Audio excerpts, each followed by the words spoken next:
ನೋಡ್ರಿ ಅದೇ ನಕಾಶೆ ಒಳಗೆ ದಿಕ್ಕುಗಳದಾವ. ನಾವು ಇಲ್ಲಿ ಹೊರಗೆ ಬಂದಾಗ ಇಡ್ಬೇಕು ಈಗ.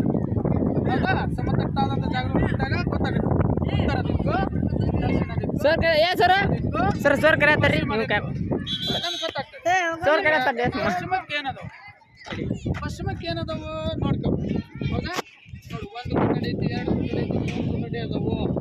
ಬರ್ಕೋಬೇಕು ಇಲ್ಲಿ ಪಶ್ಚಿಮಕ್ಕೆ 3 ಕೊಠಡಿ ಚಿತ್ರ ಹಾಕೋದು ರಫ್. ಆ ಕಡೆ ಟಾಯ್ಲೆಟ್ ರೂಮ್ ಐತಿ, ಯೂರಿನ್ ರೂಮ್ ಐತಿ, ಬರ್ಕೋಬೇಕು. ನೆಕ್ಸ್ಟ್ ಆಫೀಸ್ ರೂಮ್ ಐತಿ, 2 ಕೋಲ್ ಹಾಕ್ತಾರೆ ಆಫೀಸ್ ರೂಮ್ ಐತಿ, ಬರ್ಕೋಬೇಕು.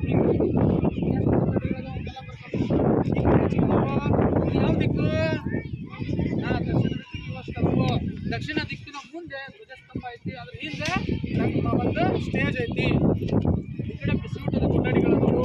ಮುಖ್ಯ ದ್ವಾರ ಬಾಗಿಲು ಪೂರ್ವ ದಿಕ್ಕಿನ ಮೂಲೆಯೊಳಗೆ ಐತಿ, ಅಂದ್ರೆ ಈಶಾನ್ಯ ದಿಕ್ಕಿಗೆ ಬರ್ತದ. ಹೌದಾ? ಹಂಗ ವಾಯು ದಿಕ್ಕಿಗೆ ಒಂದು ಏನೈತಿ, ಯೂರಿನ್ ರೂಮ್ ಐತಿ. ಹೌದಾ? ಇಷ್ಟು ತಿಳ್ಕೊಳ್ಬೇಕು. ಇನ್ನ ಈ ಸುತ್ತಲೂ ಕಂಪೌಂಡ್ ಐತಿ, ಅದ್ರ ನಡು ಗ್ರೌಂಡ್ ಐತಿ ಅನ್ನೋದನ್ನ ನೀವು ಇದ್ರೊಳಗೆ ರಫ್ ಹಾಕೊಂಬರ್ಬೇಕು. ಅಲ್ಲಿ ಏನ್ ಮಾಡ್ಬೇಕು, ಡ್ರಾಯಿಂಗ್ ಶೀಟ್ ಬಿಡಿಸ್ಬೇಕು. ಇದಿಷ್ಟು ನಕ್ಷೆಯನ್ನ ಬಿಡಿಸುವ ಪದ್ಧತಿ. ಗೊತ್ತಾಯ್ತಾ? ಯಾವ್ದಾದ್ರು ಒಂದು ನಕ್ಷೆ ತೆಗಿತೀರಾ ಇನ್ಮೇಲೆ ನೀವು. ಗೊತ್ತಾಯ್ತೇನಪ್ಪ ಇಷ್ಟು?